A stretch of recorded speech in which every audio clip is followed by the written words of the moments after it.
जय श्री कृष्ण बंधुओं, आप सभी का मेरे चैनल में स्वागत है। रमा एकादशी यह व्रत कार्तिक कृष्ण पक्ष को किया जाता है।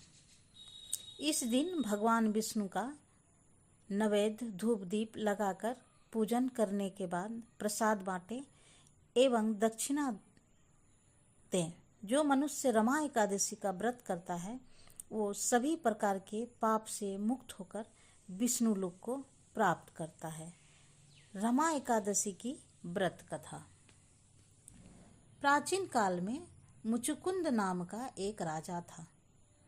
उसकी इंद्र के साथ मित्रता थी और साथ ही यम, कुमेर, वरुण और विभीषण भी उसके मित्र थे। यह राजा बड़ा धर्मात्मा, विष्णु भक्त और न्याय के साथ राज करता था। उस राजा की एक कन्या थी जिसका नाम चंद्रभागा था। उस कन्या का विवाह चंद्रसेन के पुत्र शोभन के साथ हुआ था। एक समय वह शोभन ससुराल आया। उन्हीं दिनों जल्दी ही पुण्यदायिनी एकादशी मतलब रमा एकादशी भी आने वाली थी।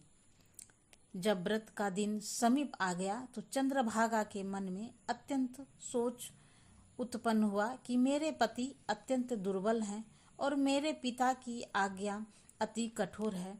10वीं को राजा ने ढोल बजवाकर सारे राज्य में यह घोषणा करवा दी कि एकादशी को भोजन नहीं करना चाहिए।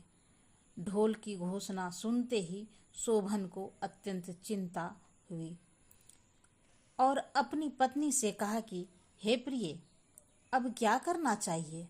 मैं किसी प्रकार भी भूख सहन नहीं कर सकूंगा। ऐसा उपाय बतलाओ कि जिससे मेरे प्राण बच सके, अन्यथा मेरे प्राण अवश्य चले जाएंगे। चंद्रभागा कहने लगी कि हे स्वामी, मेरे पिता के राज में एकादशी के दिन कोई भी भोजन नहीं करता है। हाथी, घोड़ा, ऊंट, बिल्ली, गौ आदि भी अन्न जल आदि ग्रहण नहीं कर सकते। फिर मनुष्य का तो क्या कहना।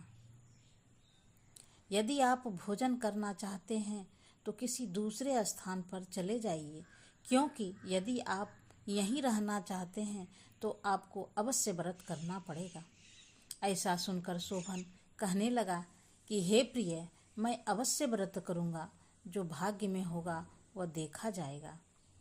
इस प्रकार से विचार कर शोभन ने व्रत रख लिया और वह भूख व प्यास से अत्यंत पीड़ित होने लगे।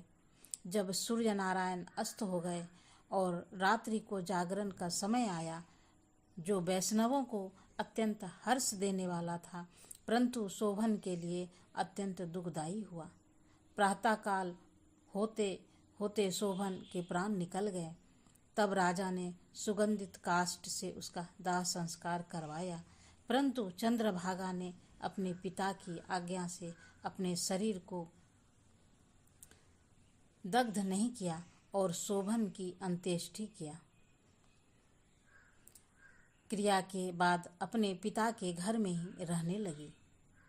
रमा एकादशी के प्रभाव से शोभन को मंदराचल पर्वत पर धन्य धान से युक्त तथा शत्रुओं से रहित एक सुंदर देवपुर प्राप्त हुआ।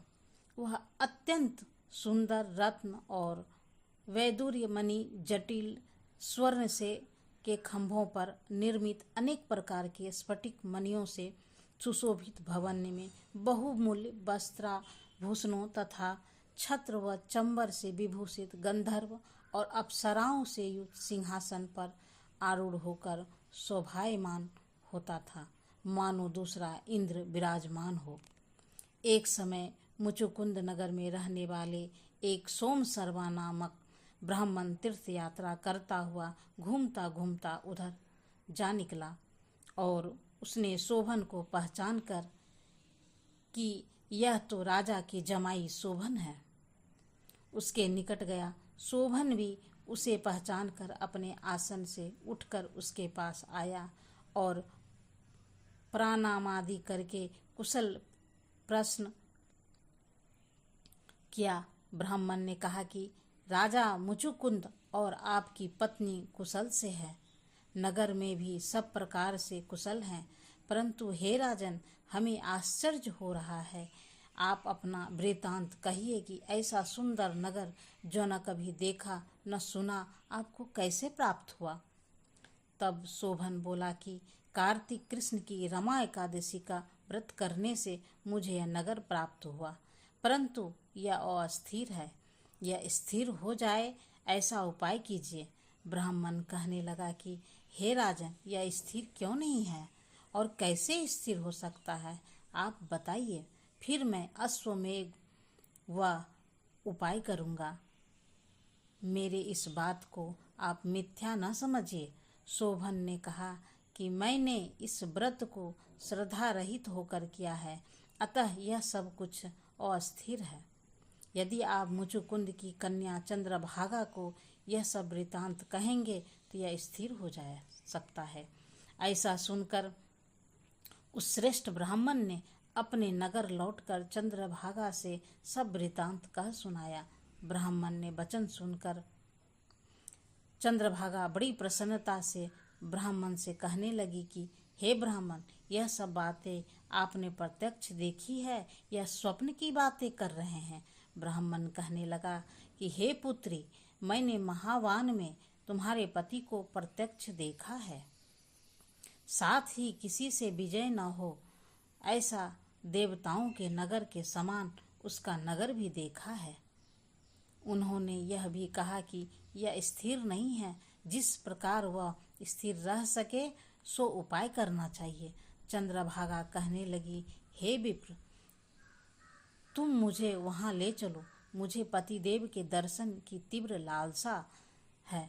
मैं अपने किए हुए पुण्य से उस नगर की स्थिर बना दूंगी। आप ऐसा कार्य कीजिए जिससे उनका हमारा संयोग हो, क्योंकि वियोगी को मिला देना महान पुण्य है। सोम शर्मा यह बात सुनकर चंद्रभागा को लेकर मंदराचल पर्वत के समीप वामदेव ऋषि के आश्रम पर गया। वामदेव जी ने सारी बात सुनकर वेद मंत्रों के उच्चारण से चंद्रभागा का अभिषेक कर दिया। तब ऋषि के मंत्र के प्रभाव और एकादशी के व्रत से चंद्रभागा का शरीर दिव्य हो गया और वह दिव्य गति को प्राप्त हुए। इसके बाद बड़ी प्रसन्नता के साथ उसके पति के निकट गई।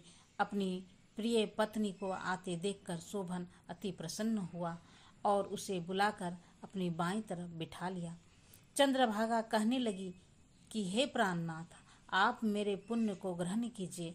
अपने पिता के घर जब मैं 8 वर्ष की थी तब से विधि पूर्वक एकादशी के व्रत को श्रद्धा पूर्वक करती आ रही हूँ। इस पुण्य के प्राप्त से आपका यह नगर स्थिर हो जाएगा तथा समस्त कर्मों से युक्त होकर प्रलय के अंत तक रहेगा। इस प्रकार चंद्रभागा ने दिव्य आभूषणों और वस्त्रों से सुसज्जित होकर अपने पति के साथ आनंद पूर्वक रहने लगी।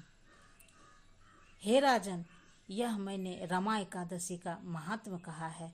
जो मनुष्य इस व्रत को करते हैं उसके ब्रह्मा इत्यादि समस्त पाप नष्ट हो जाते हैं। कृष्ण पक्ष और शुक्ल पक्ष दोनों ही एकादशियां समान हैं, इसमें कोई भेदभाव नहीं है, दोनों समान फल देते हैं। जो मनुष्य इस महात्म्य को पढ़ते अथवा सुनते हैं वो समस्त पापों से छूटकर विष्णु लोक को प्राप्त होते हैं।